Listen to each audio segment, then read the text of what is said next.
Regardless of who you are, and regardless of what you're trying to accomplish, there are two things that are absolutely instrumental in your success, especially if you want to be the best in your given space. And these two things, ironically, have nothing to do with you.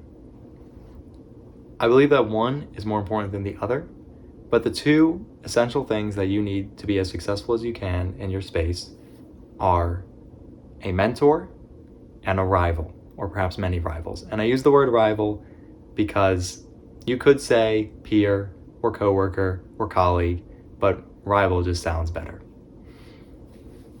So let's start with the more important one, I think, the mentor.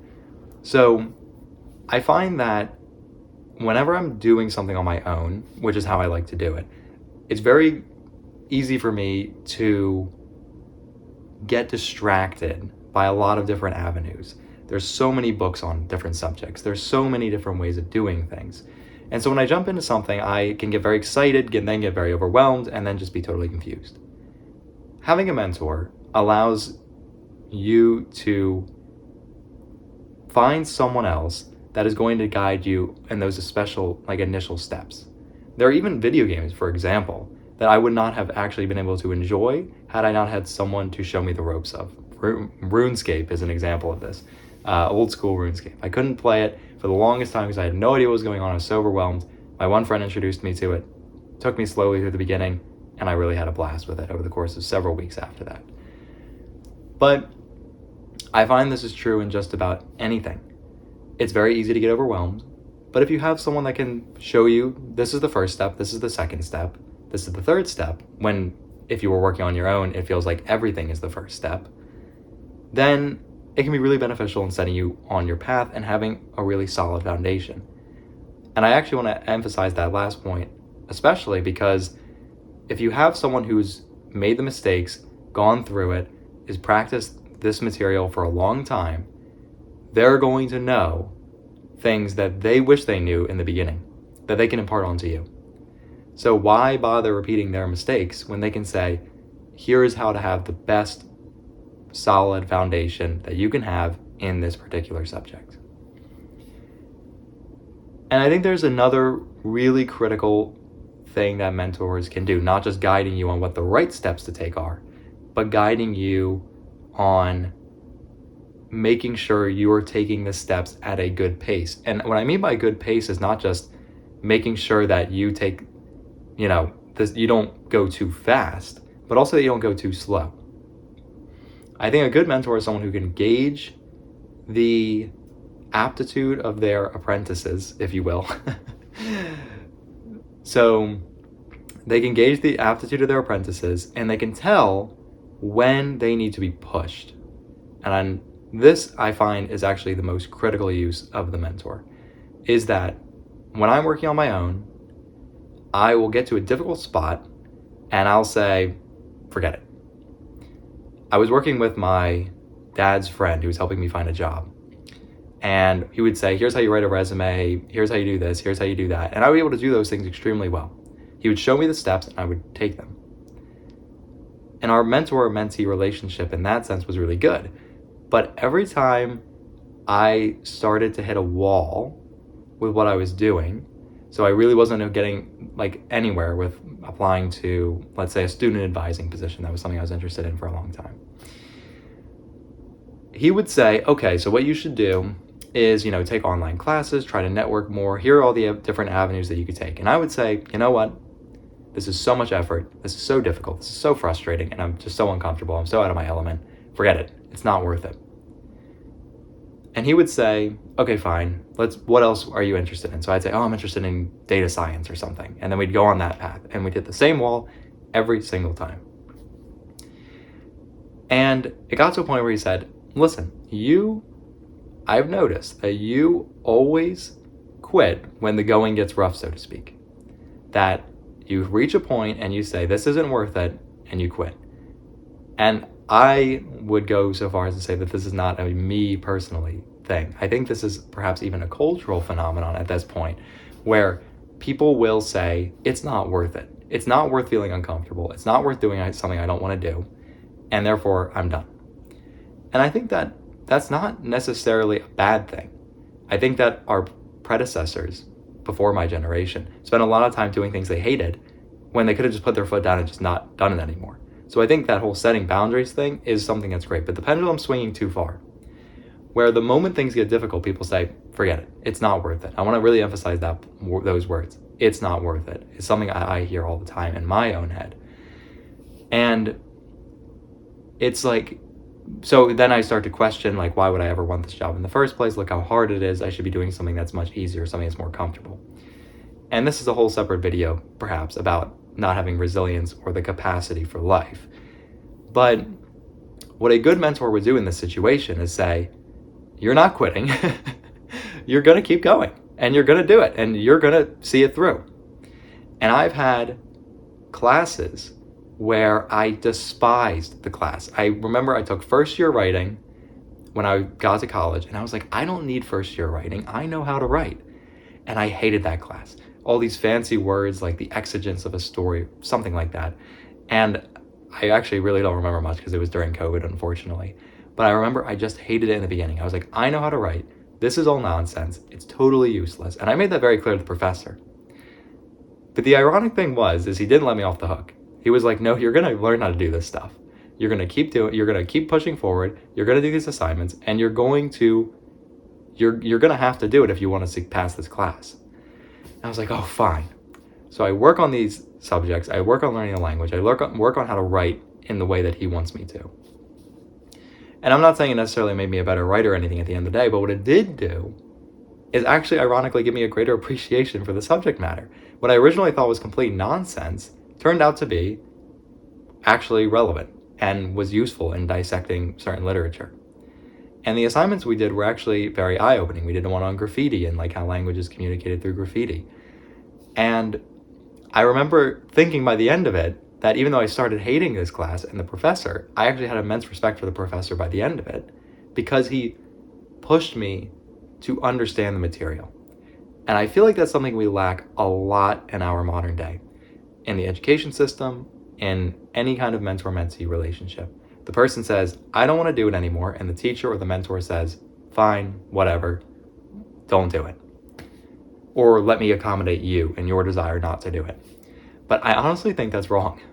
I think that that's how we don't grow if we do that, right?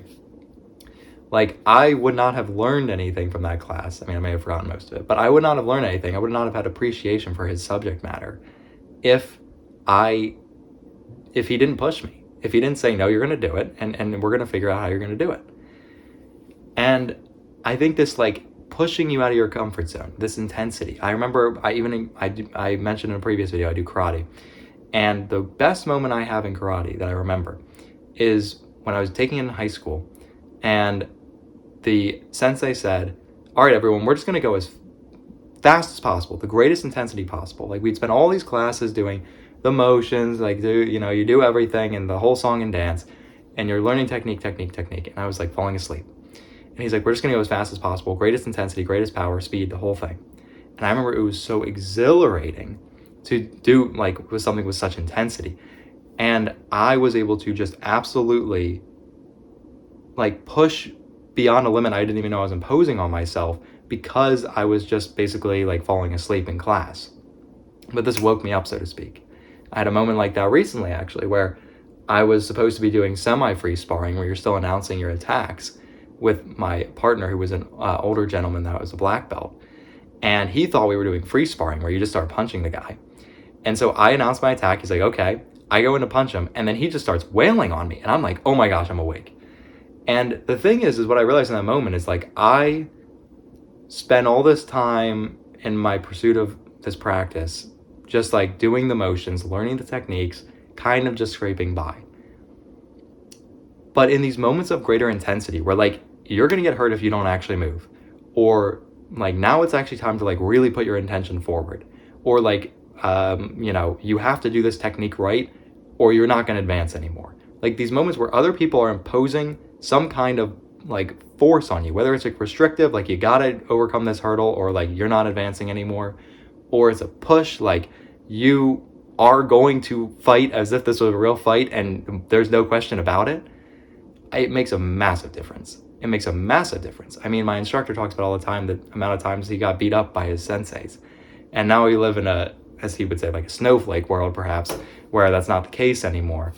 And as much as I don't think that children should be beat up by older people, I do think that having a master who can push you past your limits is extremely important. I don't think you reach your highest potential unless you have someone who's guiding you along the path, that knows better, that knows what pitfalls to avoid, and someone, the same person, who can push you past your limits, who can say, when you're saying, I can't do it, they say, no, you have the ability to do it, and you're doing it, and push you off the cliff. Like, that's, I think, what we need more of. And with that also comes the second piece, which is the rival. Having peers to work alongside in a community, at least one, but multiple people, is extremely important for your own progression. I think that having a healthy sense of competition is really good for your advancement in whatever you're doing. Being able to compare yourself with someone who's about your level allows you to, there's like some sort of, perhaps even just as a man, but maybe women too, there's an intrinsic desire to say, I want to be a bit better than this person. But you're not doing it because like you're putting the person down. You want to work alongside them as well. It's healthy competition. So when I look at like rivalries, so to speak, that I've had in my life, I mean, they really have not been that serious. But it's been helpful, I mean, in martial arts, to have someone that's about my age who's doing the techniques and they're saying, here's what I'm learning, like, let's practice together. And then we can point out things like that we notice in each other's techniques that we can then develop on our own. And it's just really helpful to have that person who you can move alongside with and have that kind of competition with. An example of this one is I had I just come back home to America after spending a month abroad for an archaeology dig. And my roommate, very big outdoorsman, was like, we're going to go for a run. I was like, oh, okay, I guess I'll do it. And up until this point, I mean, this is my third year of college, or even fourth year perhaps, I had never been able to run a mile nonstop. I mean, I had pretty bad mile times, but I'd never been able to run a mile nonstop, even when that mile time got better. So I wanted to just like stop. Once we got like halfway through the run, like half mile, I was like, I cannot do it anymore. I just can't do it anymore. I literally feel like I'm gonna die. And he's like, no, are you really gonna let me beat you? Like, you just had all this stuff like when you were abroad, like on this archaeology project. You're like, you can do it. And it's the same kind of thing that the mentor could do, where it's like pushing you past your limits. Like, he's doing it. Like, am I just gonna sit here and just like walk on the sidewalk while he just goes and runs the whole thing? I'm like, no, I gotta do it. So he pushed me because he was right there alongside with me, and we were at like a more even level. And I was ultimately able to run the entire mile without stopping. I mean, it was exhausting. It was extremely painful. But once again, the point that having someone that's right there with you, just as the mentor would be, is able to push you past your limits. It's able to push you past that point of discomfort that you otherwise just will not get yourself past, period. It's incredibly difficult to do. Some people have that capacity, I do not. But when I'm with other people, it comes out very easily to be able to move beyond what you think you're capable of and actually realize your potential. And in some ways, I think that, just kind of as like a final point, I think this was more prevalent in our societies in the past. You look at guilds and apprenticeships, and you look at trades today. You have a master who's teaching the student how to do the things and saying, like, kind of setting the pace for their advancement. And I feel like that's something we don't have as much. Like, yes, you have it in college, I guess. You have competition with your peers, and you have a professor who's kind of like being a mentor to you, but it all feels a little more distant. It's not like, we're really in like the thick of it together and we're actually like collaborating outside of the classroom, at least in my experience in college for the most part. But I think that the people that are the most successful in college, that really learn the most especially, let me emphasize that, are the people who have those peers outside of the classroom that they can work with and work alongside, who have strong mentors, especially when you're going on to like higher education, graduate degrees and PhDs. Having a strong like advisor, like mentor, and having those peer groups is the only way you're going to really get through that. And so I just think that I wish we had more of that in society. I wish we had more people. It's hard to find good mentors. I mean, it's hard to find good peers. I'm working at the bookstore now, and I want to find people that I can work alongside with my writing, and it's hard to get them into that. I was studying Japanese before, and I found someone who was also really into it, and I was like, okay, well, we can do these activities together where like we'll translate our favorite songs and then kind of come back together and go over the translations, like kind of a peer level competition to be able to do it the best. And I did it, and then they were like, oh, I forgot. And I was like, oh, it's already over. It's already over. Like, it's hard to find someone else who's as invested in the thing you're doing and willing to see the value in that. And working alongside this person, they're going to make me realize things I haven't seen before, and they're going to push me beyond what I'm comfortable doing for my benefit. But you can only do that with other people. Not only, but it really helps. So, that was a very long-winded speech. But at the end of the day, I think that just having people in your life, regardless whether you call them masters or rivals or mentors or whatever, just having people in your life that can not give you advice, because there's so many people that give advice and that feels very ineffective, but people who can really take you through the steps, who can guide you, and people who can, whether it's alongside you or leading the way for you, who can push you past your limits. I think both of these things are really the essential things that anyone would need to be the best at their craft. Whether that is martial arts or being a salesman or literally anything.